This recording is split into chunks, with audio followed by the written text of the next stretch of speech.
ఓం నమో వెంకటేశాయ.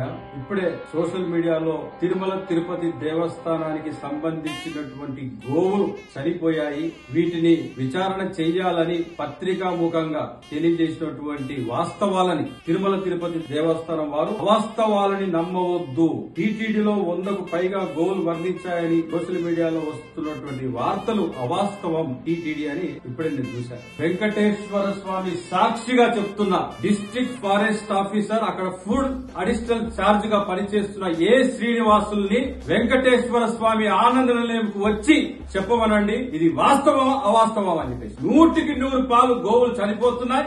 ఈ క్షణంలో అక్కడికి వచ్చినటువంటి మీడియా ప్రతినిధులందరినీ తీసుకొని టీటీడీకి వ్యవహరిస్తున్నటువంటి PRO, TTD chairman, EO, additional EO అందరూ కూడా గోశాలకు వెళ్లి చూడండి, వాస్తవాలు మీకు తెలుస్తాయి. మీడియాను ఎలా చేయండి, మీ వెంట గోవుల పరిస్థితి ఏదో మీకు తెలుస్తుంది. రిటైర్డ్ అయినటువంటి వెటర్నరీ డాక్టర్స్ ని తీసుకెళ్లి చూపించండి, గోవుల దుస్థితి ఏదో మీకు అర్థమవుతుంది. వెంకటేశ్వర స్వామి సాక్షిగా పనిచేస్తున్నటువంటి అధికారులు ఇన్ని అబద్దాలు ఆడడం అనేది చాలా దారుణం. ఖచ్చితంగా రాబోయే రోజుల్లో గో బంధువులు, గోమాత పట్ల పనిచేస్తున్నటువంటి గో ప్రేమికులు అందరం కలిసి తిరుమలకు పిలుపునిస్తామని చెప్పేసి ఈ సందర్భంగా తెలియజేస్తున్నాం. జై గోమాత.